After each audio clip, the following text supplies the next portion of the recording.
দেখেন এই আইনটা হচ্ছে অ্যাকচুয়ালি একটা রাষ্ট্রবিরোধী আইন। কেন রাষ্ট্রবিরোধী?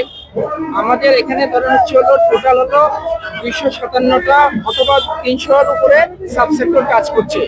এখন যদি 10তলা বিল্ডিং না হয়, যদি 5তলা হয়, 6তলা হয়, তাহলে অটোমেটিক আমার 40% যে সাবসেক্টর গুলোর প্রোডাকশন বন্ধ হয়ে যাবে। এখন যদি আমার যদি প্রোডাকশন বন্ধ হয়ে যায়, তাহলে অটোমেটিক ওই প্রজেক্ট অর্থনৈতিক চাপে পড়বে, তাহলে আমার জিডিপিতে এফেক্ট আসবে। জিডি যখন আমার হচ্ছে লোকবলের কাজ কমে যাবে, তখন দেখা যাচ্ছে যে আপনার দেশের মধ্যে হচ্ছে আরেকটা অরাজক তৈরি হবে, লোকজন ফ্যাক্টরি মালিকটা কি ছাঁটাই করবে। আপনি দেখুন লাস্ট 1 ইয়ারে রাজ্য থেকে 1% প্ল্যান আপনার অনুমোদন হয় নাই।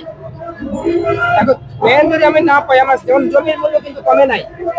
গত বছর যে জমির দাম ছিল 1 কোটি টাকা, সেটা এখন হচ্ছে 1.25 কোটি 1.5 কোটি টাকা। 1.5 কোটি টাকা দিয়ে জমি কিনে আমি যদি ধরেন আপনার হচ্ছে প্ল্যান পাই 5তলা বা 6তলা, তাহলে জমির কেউ এখানে বেনিফিটেড হতে পারবে না, সবাই ক্ষতিগ্রস্ত হচ্ছে। ল্যান্ড ওনারও হচ্ছে, আবার হচ্ছে এই যারা এখানে কাজ করবে ডেভেলপার বলেন, অথবা হচ্ছে ফ্ল্যাট কিনে যাবে, ফ্ল্যাটের রেট আপনার হচ্ছে দাম দ্বিগুণ হয়ে যাবে অটোমেটিক।